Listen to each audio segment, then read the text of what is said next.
What's going on, YouTube? It's been a little bit. We have the bay open, garage door is open, and it's because we had to clean it out a little bit. Clean out this bay, just get it a little bit dusted off. No power washing or nothing. I'm trying to save time, but we got to pull the 4Runner in for some maintenance. So I wanted to show you guys what I got for the 4Runner today. So on the bench, we have a couple things. So today, what we're going to try and get started on is the brakes. So there's two sizes for the front rotors on these 4Runners. There's a big size and a small size. I got the big size because that is an LT, I believe, limited, I think, limited 4Runner. And the previous owner said that he decked everything out on the truck that he could. So I think that has the big brakes. I didn't actually measure them. I kind of took a gamble, and then I'll return them to Rock Auto if they don't fit, worst case scenario. The rear brakes are all one size, so that should be good. And then the pads, I believe, are all the same because it's a fixed caliper, and I guess it's just the rotor size changes the absorption of the heat for handling more load. And then we also got these airbags.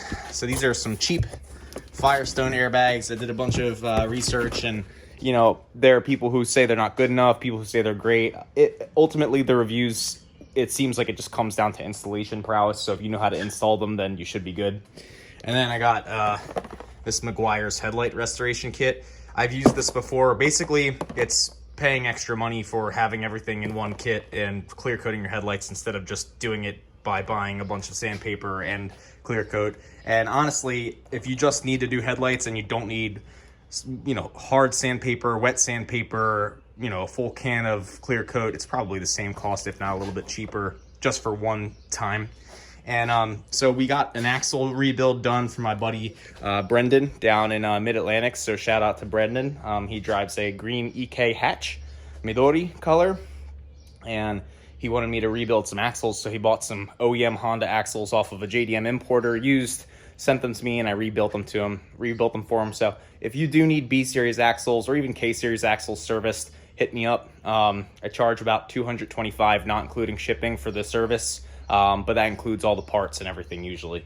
Might be a little different for K-Series, but for the 32mm axles, that's kind of what I figured out. So anyway, we got to get these on that truck. So we're going to get them on the truck, pull the truck in, and I hope I'm making some people angry by calling my SUV a truck, but it is a truck. It's body on frame. So we're going to get that in here and then get started. Hopefully everything fits. Okay, ran into a problem already. So that is very seized. Sorry, that is very seized, that brake piston.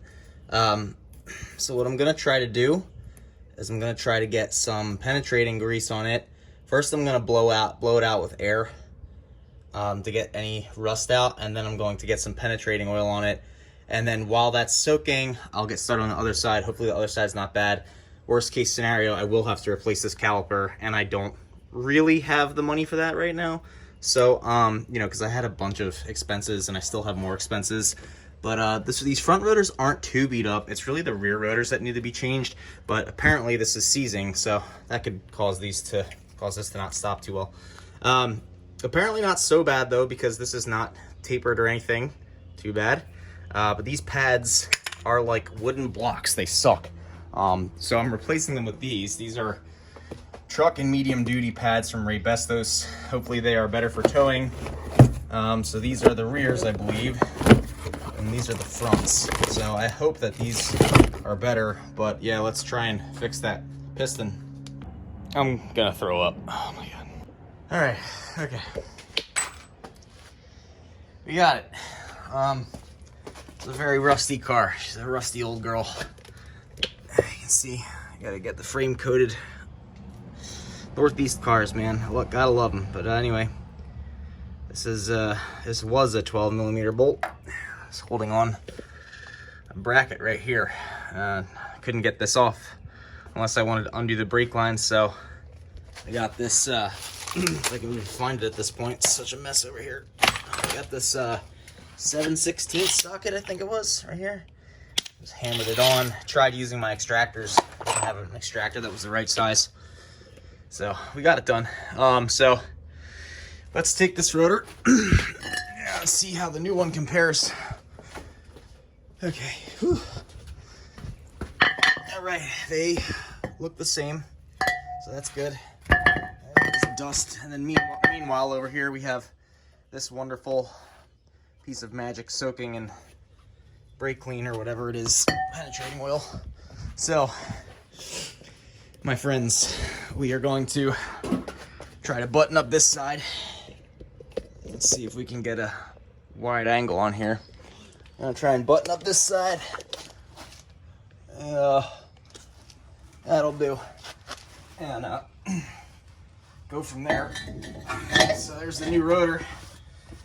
She's on there, and I was using gloves, but after so many times of taking them on, putting them off, you get tired of it, and you just get dirty. You get a little bit dirty. So this is on here. I had to cut these zip ties off. It's holding the caliper up. Oh, it's hot. Not that hot, but I guess the cigar got me a little sick. All right, so bad news is the calipers are definitely seized beyond repair, and so I will need to buy new calipers, unfortunately, which sucks. I was really hoping not to spend that money, but luckily the good news is I just finished a set of axles for my buddy Brendan, like I said, and he paid me, so it's going straight to the truck. But yeah, so I am covered in sweat and grease. I ordered the parts. They are at the Cherry Hill, which is like pretty close to me, Advance Auto. And so I'm gonna wash up a little bit. Maybe I'll drink some water or something, and then go inside and clean and take a sit for a little bit, and then head out to Cherry Hill. I might not even be able to get the bags on this truck. Hopefully I can even do the front brakes, let alone all of the brakes. I'm probably gonna have, I'm gonna have to bleed them, you know, so this is just what happens. This is how it works. You know, it's another day, so patience, patience, patience, and hopefully we'll get it. My son and I just got done eating some chicken. I made some dry rub chicken, and I cooked up some brown rice. So he likes to eat with me. Birds are social animals, so he likes to share food with me and sit on my shoulder. So we got everything we need from the parts store. So I'm gonna put my dish away since Pidgey's done eating with me, and got a soda, and we're gonna head back out. All right, so we got 2 cans of brake clean at the astronomical price of $4.50 each. The price went up again. And then we got, this was $10, so Vance Auto definitely got their money out of me. We got some brand new calipers. Oh, nice, thanks for that. Got some brand new calipers in here. The receipt is inside, and then I'm going to have to return the course, so let's get started. We finally have one brake done. One. So we're going, so I like Ray Besta stuff because like it came with these pins to spread the pads out, and then it also came with 4 of these cotter pins. So the one that came with this cheap caliper from Advance Auto did not come with anything, and well, it came with these pins, and it came with 1 of these, and it came with 2 cotter pins, but the Ray Bestas came with like 4 cotter pins and 2 of these. So yeah, so these are the new Ray Bestas pads. Calipers all tightened down, lines all tightened down. We're gonna turn the wheel the other way, do the other side, and then we're going to hit the back, hopefully, and then we can potentially bleed the brakes, so. All right, so I think this side was rustier than the other side. So this line, it looks like someone may have played with this before or made their own line. It's kind of wobbly, as you can see. What I did was, this nut was a little bit stuck, and to avoid breaking the line when untorquing it, I added some heat to it, then I added some brake, or PP blaster, and just kind of rocked it back and forth, nice and gentle, like a little baby, until it kind of like started to freely spin about this brake line. Because I've snapped brake lines when these have rusted to them before, so I did that, and then when I pulled it out, I had to kind of still move it again and again and again. I was trying to get this bracket off like I did on the other side, but this was starting to round off again. You can see it's already kind of rounded off a little bit.